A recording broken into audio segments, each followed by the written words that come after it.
कोणत्याही महान व्यक्तिमत्वाचा इतिहास समजून घ्यायचा असेल तर त्यांच्या मुळापर्यंत जावं लागतं नाही का? आज आपण छत्रपती शिवाजी महाराजांच्या घराण्याची म्हणजे भोसले घराण्याची गोष्ट जाणून घेणार आहोत.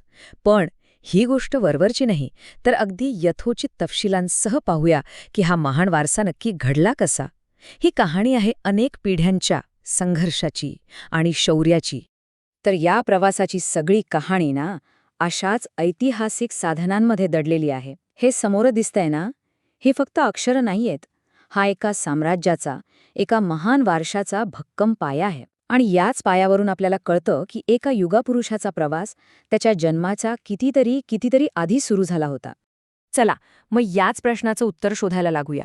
आपण त्या अनेक पिढ्यांचा प्रवास उलगडणार आहोत, ज्या प्रवासाने छत्रपती शिवाजी महाराजांसारख्या एका महान राजाच्या उदयासाठी एक भक्कम पाया रचला.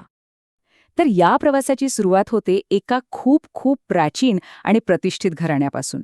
ही कहाणी आहे त्या मूळ वंशाची, ज्यांच्या शौर्याच्या कथा इतिहासात आजही सांगितल्या जातात. एक गोष्ट लक्षात घ्या, भोसले घराण्याचं मूळ अजिबात सामान्य नाहीये. त्यांची नाळ थेट सूर्यवंशाशी जोडलेली आहे. आणि सूर्यवंश म्हणजे काय? तर प्रतिष्ठा आणि शौर्याचं प्रतीक.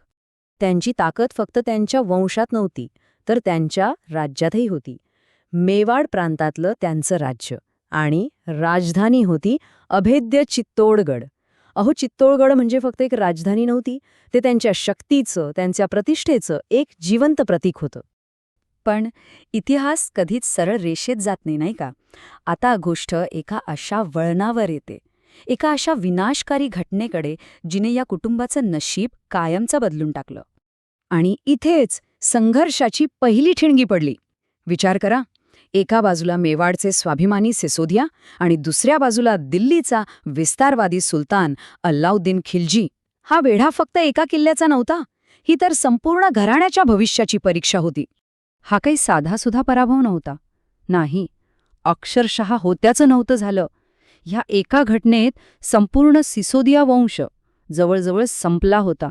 त्यांची सत्ता, त्यांची राजधानी, त्यांचं वैभव, सगळं काही धुळीला मिळालं. पण म्हणतात ना, प्रत्येक अंतामध्ये एक नवी सुरुवात दडलेली असते. या महाभयंकर पराभवानंतर ही गोष्ट संपली नाही, उलट तिने एक अनपेक्षित वळण घेतलं. ही कहाणी आहे राखेतून पुन्हा उभं राहण्याची, तग धरण्याची आणि एका नव्या वाटेवर चालण्याची. ही आज्ञा किती भावनिक आणि त्याचवेळी किती दूरदृष्टीची असेल नाही? विचार करा, राज्य परत मिळवण्यापेक्षा वंश टिकवणं जास्त महत्त्वाचं मानलं गेलं. म्हणजे हमीर सिन्हांवर फक्त स्वतःचा जीव वाचवण्याची नाही, तर संपूर्ण वंशाचं भविष्य आपल्या खांद्यावर घेऊन जाण्याची जबाबदारी होती. आता बघा, काही पिढ्यानंतर सुजन सिंहांसमोर एक मोठा पेच उभा राहिला.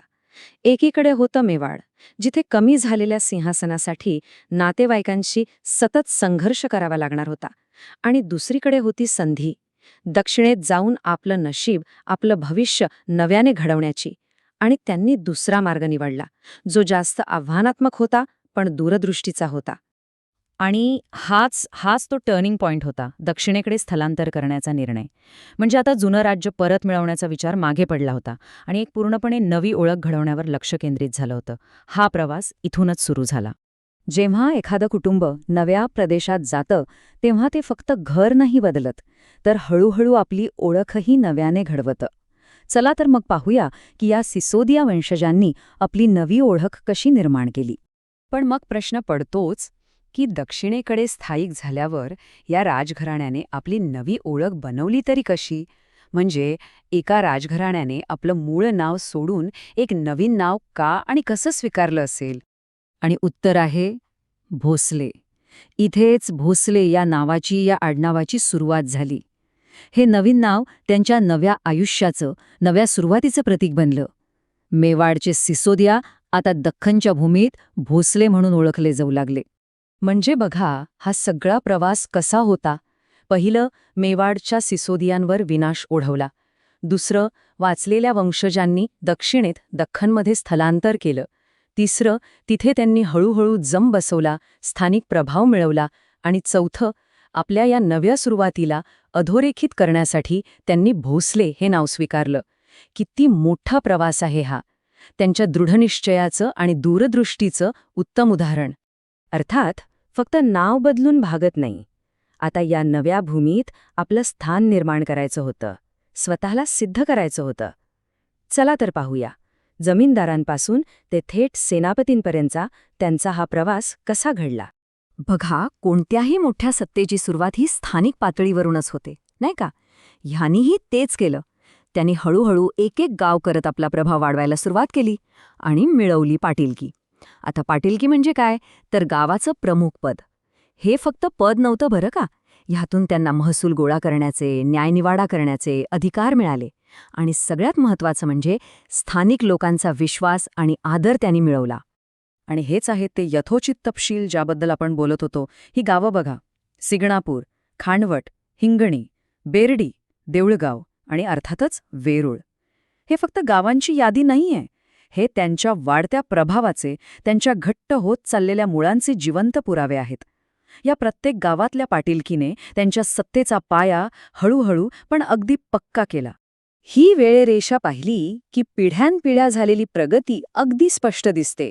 साधारण 1510च्या सुमारास बाबाजी भोसले, त्यानंतर साधारण 1550मध्ये त्यांचे पुत्र मालोजी भोसले, आणि मग 16व्या शतकाच्या शेवटी मालोजी आणि त्यांचे बंधू विठोजी यांनी वेरूळला आपलं केंद्र बनवलं. आणि इथूनच त्यांच्या सत्तेच्या एका नव्या शक्तिशाली पर्वाला सुरुवात झाली. आणि इथे त्यांनी एक प्रचंड मोठी झेप घेतली, पाटीलकीवरून थेट मनसबदारीपर्यंत. हा प्रवास खरंच थक्क करणारा आहे. मनसबदार म्हणजे काही साधा लष्करी सरदार नाही, तर अहमदनगरच्या निजामशाहीतलं एक अत्यंत प्रतिष्ठित पद, जिथे स्वतःची फौज बाळगण्याचा अधिकार होता, जहागिरी होती. म्हणजे आता ते फक्त गावचे पाटील नव्हते राहिले, तर एका मोठ्या साम्राज्याचे महत्त्वाचे आधारस्तंभ बनले होते. ही परिस्थिती किती विलक्षण आहे बघा.